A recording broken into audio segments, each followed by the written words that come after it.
बिस्मिल्लाहिर्रहमानिर्रहीम अस्सलाम वालेकुम। मेरा नाम जुल्फ़कार अली, तुसी वेख रहे हो मेरा चैनल दीवान गल्ला मंडी खानका डोगरा।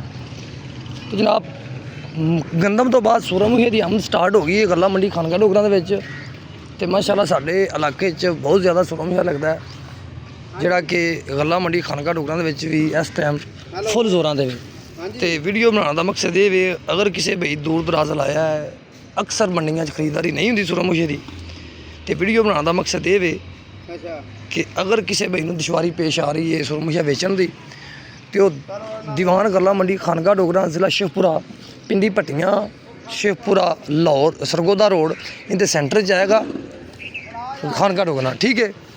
तो अगर किसी भाई ने बेचना है या खरीद करनी है सूरजमुखी की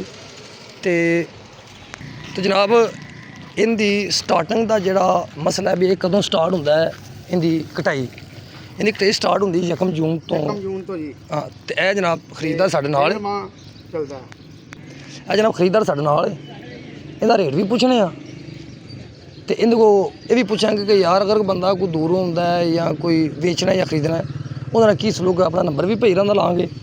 तो जनाब तैर साहब भईरां दा नाम है, तो जनाब ये सूरजमुखी के बारे इनका की रेट है इस टाइम चल रहा, तुसीं दस सकते हो सानू?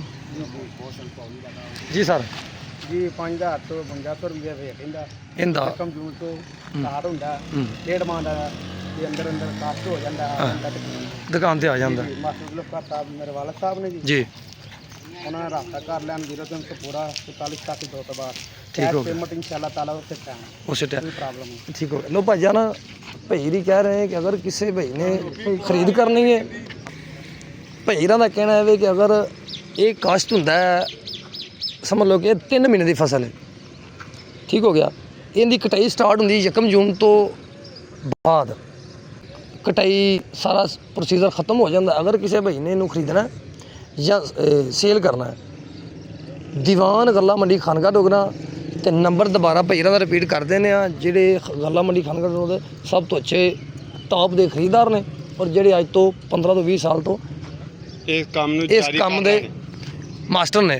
सर नंबर सर जी लखवा जी 0300 पूरा 44 87 262 0300 पूरा 44 87 262 तो मास्टर जुल्फ़कार नाम है। अगर किसी इतिहाद कमीशन शॉप गल्ला मंडी खानका डोगरा दे विच दुकान दा नंबर की है सर? शॉप नंबर की है? शॉप नंबर 27 दुकान नंबर 27 जनाब। किसी भाई ने खरीद करनी है या बेचना है बिला झिझक रब्ता कर सकता है।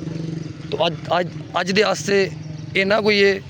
अगर वीडियो अच्छी लगे शेयर लाइक सब्सक्राइब लाजमी करना है, बड़ी मेहरबानी। हंसते रहो वसते रहो आबाद रहो।